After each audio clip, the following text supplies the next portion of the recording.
नमस्कार दोस्तों, स्वागत है आप सभी का। मेंढक की ये कहानी आपने बहुत सुनी होगी। एक तालाब के किनारे बहुत सारे मेंढक रहा करते थे और तालाब के बीच में एक टापू भी था जिसके इर्द गिर्द मेंढक खेलने के लिए अक्सर आया करते थे। एक दिन सभी मेंढकों ने सोचा कि क्यों ना एक प्रतियोगिता का आयोजन किया जाए और प्रतियोगिता ये होगी कि जो इस टापू के शीर्ष पर जो मेंढक पहुंच जाएगा वही विजेता माना जाएगा।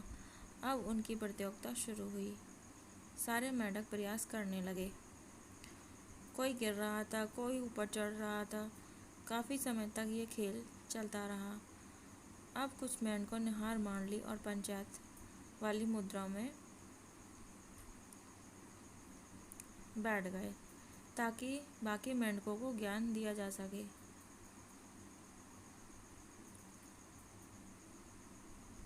जो मेंढक चढ़ने की कोशिश कर रहे थे वो उनको बोलने लगे कि रहने दो, नहीं हो पाएगा, बहुत मुश्किल है।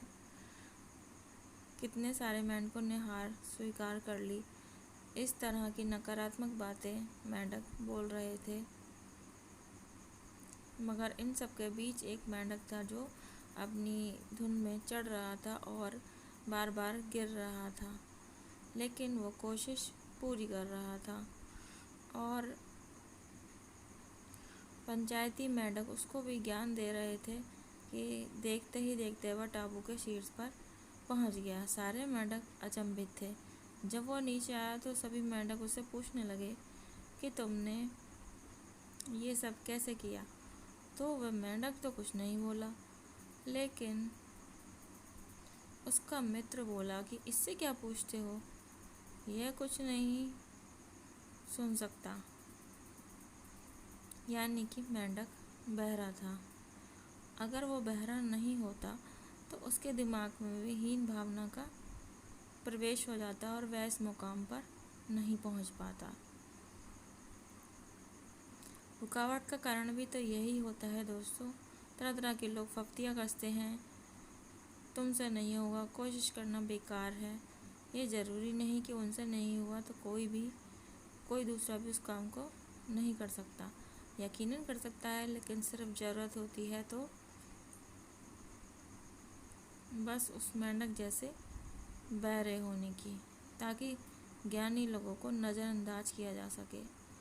इसलिए हमें अगर अपनी मंजिल को पाना है तो किसी की भी फालतू बातों में न आकर अपने लक्ष्य पर ध्यान देना होगा और आगे बढ़ते चले जाना है।